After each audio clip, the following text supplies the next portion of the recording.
ಶಿವಾಜಿ ಮಹಾರಾಜರ ಜಯಂತಿ ಮೆರವಣಿಗೆ ಏನ್ ನಮ್ಮ ಮೆರವಣಿಗೆ ಹೊಂಟಿತ್ತು, ಆ ಮೆರವಣಿಗೆ ಮೇಲೆ ಬಂಕಾ ಮಸೂತಿ ಒಳಗೆ ಕುತ್ಕೊಂಡು 100-150 ಮಂದಿ ಮುಸಲ್ಮಾನರು ಚಪ್ಪಲ ಕಲ್ಲ ಒಗದಾರ. ಅಂದ್ರೆ ನಾವು ಹಿಂದೂಗಳ ಮೆರವಣಿಗೆ ಆ ಮಸೂತಿ ಮುಂದೆ ಯಾಕೆ ಹಾದೋಕತಿ ಅನ್ನುವಂತ ಅಂದ್ರೆ ಆದ್ರಿಂದ ನಿಮ್ಮನ್ನು ಬಿಡುದಿಲ್ಲ ನಾವು ಅನಿಸುವಂತ ಒಂದು ಹುನ್ನಾರ ಇದೆ. ಅದಕ್ಕೆ ನಾವು ಇಲಾಖೆಯವರಿಗೆ ನೇರವಾಗಿ ಹೇಳ್ತೀವಿ.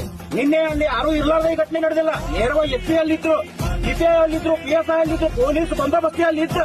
10 ಜನರ ಮಧ್ಯೆ ಕಲ್ಲ ಚಪ್ಪಲಿ ಹೋಗಿತಾರಂದ್ರೆ ಮತ್ತೆ ಅವ್ರದ್ದು ಎಷ್ಟು ಉದ್ದಾಟತನ ಐತಿ ಅನ್ನೋದನ್ನ ನಾವು ವಿಚಾರ ಮಾಡ್ಬೇಕಾಗತ್ತೆ. ಅದಕ್ಕೆ ನಾವು ಇಲ್ಲೇ ಮುದೋಳದಿಂದ ಎಚ್ಚರಿಕೆ ಕೊಡ್ತೀವಿ. ಅದ್ರೊಳಗೆ ಅವ್ರು ಕೈ ಮಾಡ್ತಾರು, ಬರೀ ಎತ್ ಕರೀತಾರು, ಬಡಗಿ ತೋರಿಸ್ತಾರು ಮುಸಲ್ಮಾನರು.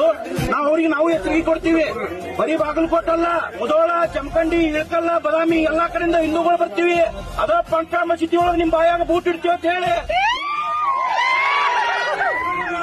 ವಿಡಿಯೋ ಮಾಡ್ಸಾಕತ್ತೀವಿ. ನಾವು ನಮ್ಮ ಕಡೆ ವಿಡಿಯೋ ಹೊರಗು ಬಿಡ್ತೀವಿ. ನೋಡ್ಕೋರಿ, ಏನ ನಿಮ್ಮ ಕೈಲೇ ಕಿತ್ಕೊಳಕತ್ ಬಂದ್ ಕಿತ್ಕೋರಿ. ಅಲ್ಲಿಗೆ ಬರ್ತೀವಿ. ಮುಂದಿನ 2 ದಿವಸದೊಳಗೆ ಒಳಗಿದ್ದಂತ 200 ಜನ 300 ಜನ ಏನ್ ಮುಸಲ್ಮಾನರು ಅರೆಸ್ಟ್ ಆಗಬೇಕು.